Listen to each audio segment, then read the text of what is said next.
السلام علیکم ورحمۃ اللہ، بسم اللہ والصلاۃ والسلام علی رسول اللہ۔ آپ نے سوال کیا کہ کچھ لوگ نحوست کے قائل ہوتے ہیں۔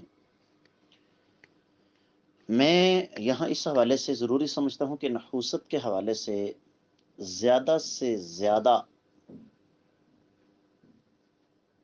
جو اصول و ضوابط ہیں وہ آپ کے سامنے رکھ دوں۔ سب سے پہلی تو بات یہ ہے کہ اللہ کے رسول صلی اللہ علیہ وسلم کا فرمان ہے کہ انما الشؤم فی الثلاثہ، نحوست اگر ہے تو تین چیزوں میں ہے: عورت، گھر اور سواری۔ اس کا مطلب یہ نہیں کہ دنیا کی ہر عورت منحوس ہے یا دنیا کا ہر گھر منحوس ہے یا دنیا کی ہر سواری منحوس ہے، فرمایا اگر ہے تو۔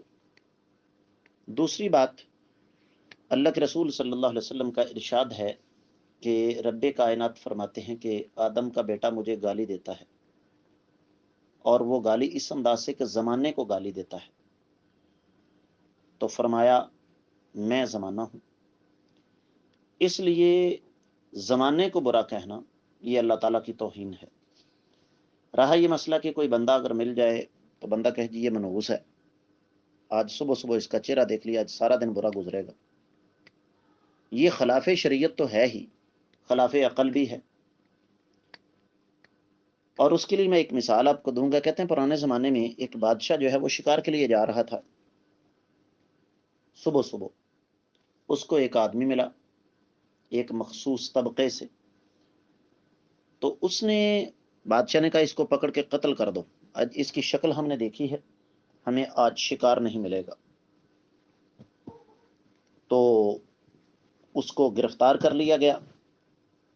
اب یہ شروع سے لے کر سلسلہ ہے کہ سزائے موت کے مجرم سے اس کی آخری خواہش پوچھی جاتی ہے۔ تو اس آدمی سے بھی پوچھا گیا کہ آپ کی آخری خواہش کیا ہے؟ اس نے کہا جی میں بادشاہ سلامت سے کچھ عرض کرنا چاہتا ہوں۔ بادشاہ سے اجازت لی گئی، بادشاہ نے اس کو بلایا، کہنے لگا حضور والا میں آپ سے قطعی طور پر یہ نہیں کہوں گا کہ میری سزائے موت معاف کر دیں، لیکن سوال یہ ہے کہ آپ مجھے سزائے موت کیوں دے رہے ہیں، مجھے سمجھ نہیں آ رہی۔ اس نے کہا اس لیے کہ تم منحوس ہو۔ تو فرمایا، وہ آدمی کہنے لگا جی میں آپ سے ملا تو میرے ملنے سے آپ کو شکار نہیں ملے گا، اور آپ مجھے ملے، میں نے آپ کا چہرہ دیکھا، میری جان جا رہی ہے، تو منحوس آپ ہیں کہ میں ہوں؟ میں امید کرتا ہوں کہ انشاءاللہ آپ کو اچھی طرح سمجھ آ گئی ہوگی۔ واللہ تعالی اعلم۔